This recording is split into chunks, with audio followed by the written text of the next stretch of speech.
Terkait arahan Presiden dan Menteri Pemuda dan Olahraga peninjauan ulang kegiatan olahraga termasuk sepak bola dengan adanya virus corona, PT LIB memutuskan untuk menghentikan sementara kompetisi Liga 1 dan Liga 2 per tanggal 16 Maret 2020 dan hal ini berlaku hingga 2 minggu ke depan.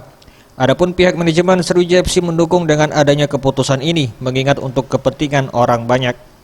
Dengan adanya jeda kompetisi ini, pihak manajemen juga memberikan libur kepada para pemain dan ofisial demi menjaga kesehatan dari para pemain dan ofisial. Hal ini disampaikan Sekretaris PT SOM Faisal Mursyid.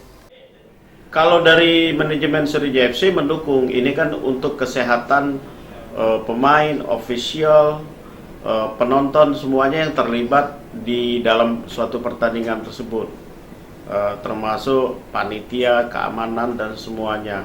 Memang itu sudah menjadi keputusan dari pemerintah agar setiap kegiatan olahraga itu pelaksanaannya ditunda begitu.